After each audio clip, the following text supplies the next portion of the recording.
आज एक इम्पॉर्टेंट बात करते हैं तुम्हारी लाइफ से रिलेटेड। तुम स्कूल गए, अच्छे मार्क्स लाए, एक अच्छी कंपनी में जॉब लगी, सैलरी आने लगी और सैलरी अच्छी हुई तो चीज़ें खरीदनी शुरू कर दी। घर, कार, ईएमआई बनने लगी। जो बचा उसकी सेविंग्स करने लग गए और ऐसे ही महीना खत्म। अब तुम सोच रहे हो कि मैं तो सही कर रहा हूँ, रूल्स फॉलो कर रहा हूँ, तो फिर ऐसा क्यों लग रहा है कि भाग तो तेज रहे हैं पर फिर भी वहीं के वहीं खड़े हुए हैं। ये वीडियो कोई फाइनेंशियल एडवाइस नहीं है, ये एक डायग्नोसिस है। आज हम बात करेंगे एक ऐसे ट्रैप की जो इतना स्मूथ और कंफर्टेबल है कि हम रियलाइज ही नहीं कर पाते कि हम खुद उसमें फंसे हैं। माननीय अध्यक्ष महोदय, आज भारत का आम परिवार घर बनाने के लिए नहीं, बच्चों को पढ़ाने के लिए नहीं, रोटी के लिए कर्ज ले रहा है, इलाज के लिए कर्ज ले रहा है, शादी के लिए कर्ज ले रहा है और जिंदगी जीने के लिए कर्ज ले रहा है। इसका नाम है the Indian middle class trap. और सबसे खतरनाक बात यह है कि ये ट्रैप हमारे अगेंस्ट नहीं बना है बल्कि हमारे लिए बना है। तो सबसे पहले समझते हैं कि मिडिल क्लास ट्रैप है क्या। मिडिल क्लास तो लोग पूछ रहे थे कि मिडिल क्लास के लिए बजट में क्या है, बजट में क्या है।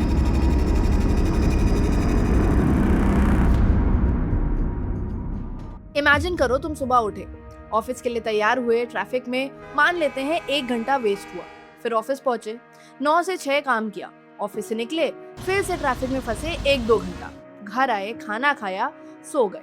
अगले दिन यही साइकिल रिपीट। ये पूरा रूटीन फॉलो करके महीने के एंड में सैलरी आई और उस सैलरी से क्या किया?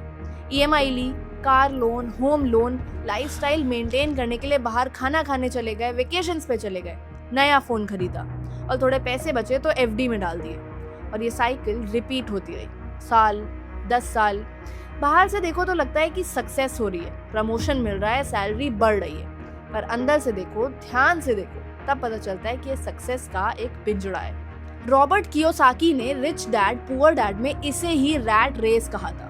वो कहते हैं कि take responsibilities for your finances और take orders all your life. यानी कि या तो अपने खर्चों की जिम्मेदारी लो या फिर पूरी जिंदगी किसी के ऑर्डर्स लेने में ही बिता दो। तो रियल ट्रैप है क्या? मिडिल क्लास अपने टाइम को पैसों से ट्रेड करता है, जबकि वेल्दी लोग ऐसे सिस्टम्स बनाते हैं जो पैसा बनाए बिना टाइम खर्चा किए। मिडिल क्लास अपना टाइम बेचता है जबकि वेल्दी अपना टाइम इन्वेस्ट करते हैं। यही है वो invisible division between middle class and rich class. लेकिन इस माइंडसेट को डेवलप करने में तुम्हारी कोई खास गलती है नहीं। Secrets of the millionaire mind एक कॉन्सेप्ट बताती है, मनी ब्लूप्रिंट का, जो ये बताता है कि पैसों को लेकर के तुम्हारी जो सोच है, तुम्हारे जो बिलीव्स हैं, वो बचपन में ही सेट हो जाते हैं। और अगर वो बिलीव्स ये हैं कि ज्यादा पैसे कमाना सेल्फिश है, बिजनेस वाले लोग अक्सर चालाक होते हैं, हमारा काम नौकरी करना है, इन्वेस्टमेंट तो अमीर लोग करते हैं, तो यही बिलीव्स तुम्हारी सोच बन जाता है। तुम्हारे पेरेंट्स ने तुमसे बोला कि बेटा पढ़ाई करो, अच्छी गवर्नमेंट जॉब लो, स्टेबल लाइफ मिलेगी। टीचर्स ने बोला कि डिसिप्लिन फॉलो करो, टाइम पे आओ, मार्क्स अच्छे लाओ, ग्रेड के लिए काम करो, रिजल्ट के लिए नहीं। स्कूल ने तुम्हें एक परफेक्ट एम्प्लॉय बनाने के लिए ट्रेन किया। सोसाइटी भी यही कहती है, इंजीनियर बनो, डॉक्टर बनो, एमबीए करो और फिर एक पैकेज पकड़ लो। ये सब गलत नहीं है, पर अब ये सब पुराना हो चुका है। तुम्हारे पेरेंट्स की जनरेशन ने पार्टीशन देखा था, स्कैरसिटी देखी थी।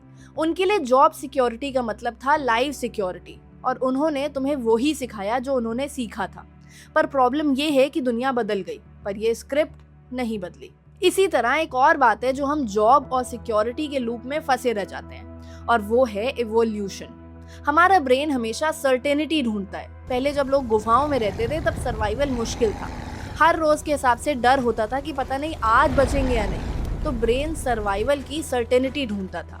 धीरे धीरे करके हमारा ब्रेन वैसा ही ट्रेन हो गया। आज हम जंगल में नहीं रहते हैं, डेथ का हमें उतना डर नहीं है, पर आज वही सर्टेनिटी हमारा ब्रेन एक फिक्स सैलरी, बॉस की अप्रूवल और प्रमोशन की सीढ़ी में ढूंढ रहा है। ये सब ब्रेन को सिग्नल देता है कि सेफ्टी नेट बना रहेगा तो सर के ऊपर छत रहेगी, खाना मिलेगा तो सरवाइव कर पाऊंगा। जॉब सिक्योरिटी सर्वाइवल की तरह फील होती है और जॉब छोड़ने का आइडिया डेथ की तरह फील होने लगता है। चलो अब बात करते हैं डायग्नोसिस की। मैं तुम्हें 5 सिम्टम्स बताऊंगी और तुम मुझे बताओ कि इनमें से कितने तुम्हारे साथ मैच करते हैं। सिम्टम नंबर 1, टाइम को बेचना। तुम्हारा मोस्ट वैल्यूएबल एसेट है तुम्हारा टाइम, और तुम कर क्या रहे हो? उस टाइम को रेंट पे दे रहे हो फॉर ₹X पर मंथ, जो कि तुम्हारी सैलरी है। अगर तुम ऐसा कर रहे हो तो इस सिम्टम को मार्क करो और अपने आप को 1 पॉइंट। सिम्टम नंबर 2, दूसरों के लिए वैल्यू बनाना। एम्प्लॉय क्या करता है? जो बॉस ने कहा वो करो, जो कंपनी ने डिसाइड किया उसको एग्जीक्यूट करो। तुम वैल्यू तो क्रिएट कर रहे हो, पर वो वैल्यू तुम्हारी नहीं है। वहीं एक एंटरप्रेन्योर क्या करता है? डिसाइड करता है कि कौन सी प्रॉब्लम सॉल्व करनी है, कौन सी अपॉर्चुनिटी ग्रैब करनी है। ये एक इनविजिबल लाइन है बिटवीन एग्जीक्यूट करना वर्सेस ओन करना, और यही लाइन डिसाइड करती है कि वेल्थ कौन बिल्ड करेगा। Symptom number 3, security over freedom. मुझे सोच के बताओ कि अगर कल तुम्हारी कंपनी तुम्हें लेटर दे दे तो तुम कितने दिनों में फाइनेंशियली क्रैश हो जाओगे? 1 महीना, 3 महीना, 6 महीना? और अगर जवाब 6 महीने से भी कम है तो तुम्हारा सिक्योर जॉब उतना भी सिक्योर नहीं है। तो अब तुम बताओ कि जो सिक्योरिटी तुम सीख कर रहे हो अपना फ्रीडम छोड़ के, क्या वो वर्थ इट है? सिम्टम नंबर 4, मनी के बारे में फिक्स्ड माइंडसेट। ये एक्चुअली सबसे डेंजरस है। मैं ना बिजनेस के लिए बना ही नहीं हूँ, इन्वेस्टमेंट तो अमीर लोग करते हैं, एक कंफर्टेबल सैलरी मिल रही है, बस वो ही बहुत है। ये लाइंस, ये स्टोरीज हैं, बिलीव्स हैं, फैक्ट्स नहीं। और जब तक ये स्टोरीज तुम्हारे अंदर चलती रहती हैं तो कोई भी फाइनेंशियल एडवाइस तुम्हारे लिए काम नहीं कर सकती, क्योंकि जो तुम सोचते हो, देखते हो, तुम वैसे ही बन जाते हो। Symptom number 5, lifestyle inflation. ये मेरा पर्सनल फेवरेट है क्योंकि ये सबसे रिलेटेबल है। इंक्रीमेंट आया, नया फोन ले लिया, बोनस आया, ट्रिप बुक कर ली, प्रमोशन हुआ तो बड़े फ्लैट में शिफ्ट हो गए, इनकम बढ़ती गई, सेविंग्स बढ़ी ही नहीं। योर मनी और योर लाइफ, इसी साइकिल को द हिडोनिक ट्रेडमिल कहती है। तुम तेज भाग रहे हो, मशीन भी तेज हो रही है, पर डिस्टेंस 0। यही तो ट्रैप है। लाइफस्टाइल मेंटेन करते करते तुम कभी आगे ही नहीं बढ़ पाते। एपिक्टेटस, जिसका जन्म हिएरापोलिस में एक स्लेव की तरह हुआ था, वो रोम में एपाफ्रोडाइटस नाम के एक वेल्दी आदमी का गुलाम था। वहां पे उसे इतना टॉर्चर किया जाता था कि उसकी एक टांग टूट गई थी, जिससे वो पूरा जीवन लंगड़ा के चलता था। इतनी टॉर्चरस कंडीशन में भी वो एक ही बात कहते थे, मेरा मन मेरा है, कोई उसे मुझसे नहीं छीन सकता।